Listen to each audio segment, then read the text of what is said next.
అందరికీ శుభోదయం. ఏప్రిల్ 7, 2025 కలికిరి మరియు మదనపల్లి మార్కెట్ సంబంధించిన సమాచారం. ముందుగా కలికిరి మార్కెట్ మీరు చూస్తున్న ఈ వీడియో దృశ్యాలు కలికిరి మార్కెట్ సంబంధించినది. విఏబి మండి అధినేత అక్బర్ గారు మన కోసం వీడియో పంపడం జరిగింది. ఇవాళ కలికిరి మార్కెట్ దిగుమతి పెరిగింది, దానితో పాటు ధర కూడా పెరిగింది.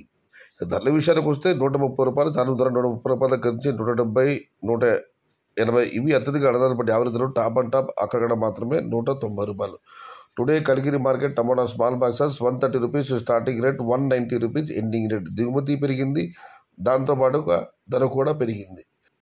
ఇక మదనపల్లి మార్కెట్ విషయానికి వస్తే ఇప్పటివరపల్లి మండీల మేస్త్రులతో మరియు రైతు మిత్ర పీవీఎస్ మండి అధినేత వెంకటేష్ గారితో ఫోన్లో మాట్లాడడం జరిగింది. వారు ఇచ్చిన సమాచారం ఒకసారి బెరీస్తే క్రోడీకరిస్తే నిన్న దిగుమతి తగ్గింది, ఇవాళ కొన్ని మండీలు దిగుమతి పెరిగింది, మరికొన్ని మండీలు దిగుమతి నిన్నట్లా ఇంచుమించు అలాగానే వచ్చింది. మొత్తం మీద చూసి రేటుతో పోలిస్తే ఇవాళ మదనపల్లి మార్కెట్లో దిగుమతి పెరిగింది. నిన్న మిగతా తీసేది 150 రూపాయల నుంచి 250, టాప్ అండ్ టాప్ 260 నుంచి 270, 280 వెళ్ళడం జరిగింది. ఇవాళ దిగుమతి రేటు పోలిస్తే కాస్త పెరిగింది. మరి చూడాలి ధరలు ఎలా ఉంటాయో, ఏ మేరకు ఉంటాయో. ఇది ఈరోజు కలికిరి మరియు మదనపల్లి మార్కెట్కు సంబంధించిన సమాచారం.